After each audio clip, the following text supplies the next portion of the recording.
Hi,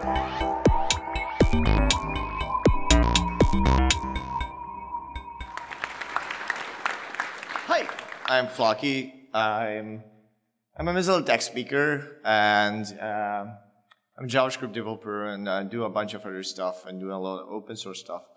And some of the open source stuff I do for Mozilla involves development. I do not develop anything that I'm going to be talking about, but I think it's super important to talk about this.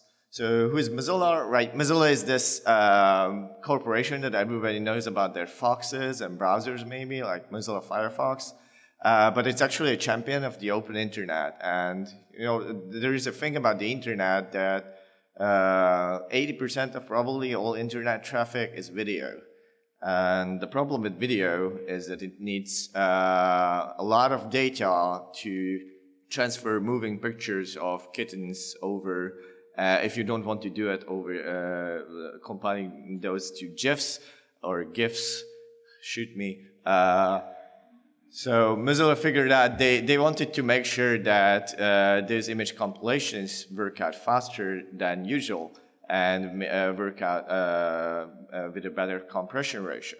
So they didn't start with videos, they actually started with audio. Has everybody heard of Opus here? There you go. Yeah, exactly. So you probably had an MP3 player, and now we are super happy because MP3 is the patent on MP3 codecs, which is an audio codec, has already expired, but that wasn't the case. So you couldn't really use the MP3 encoding and decoding freely. And so Mozilla figured out, hey, we are going to do like an audio codec that you can just use freely. And it kind of worked. So they were like, hey, why don't we just do this for video as well? So they started working on Dala, which is this super amazing video technology, but they couldn't pull it off alone. So what they did is actually they onboarded a bunch of other vendors and created AV1. AV1 is actually by Alliance of Open Media, and it's a shortening of Alliance of Open Media Video 1, and it's a open and royalty-free open source codec for video encoding and video transfer. So the good things about it, it's royalty-free, whereas for HAVC or H.264 or all the other videos that are currently dominating on the internet, vendors have to pay like hundreds of $millions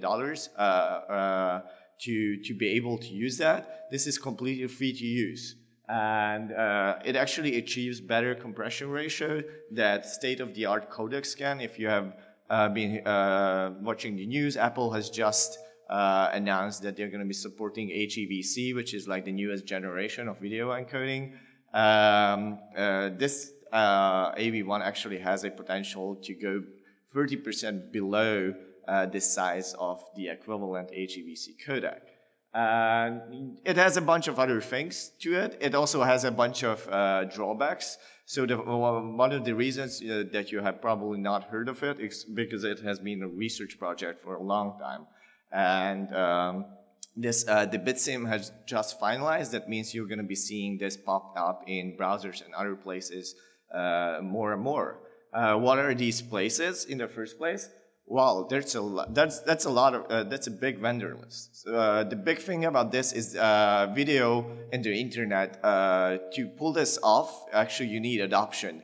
Actually, all the browser vendors that you consider important, including Apple, are on board in this. Actually, Google has contributed their VP9 codec, and they merged it into the code base. So Google is also in there. Netflix is planning to push video content out as we speak. So you expect to have it in content providers as well. And Mozilla already has this in Firefox Nightly. You can try this out. Mozilla also built a bunch of open source tools to work on this project and to pull this huge project off. So if you want to learn more, you should probably figure it out and search for AV1 and AOM. Thank you.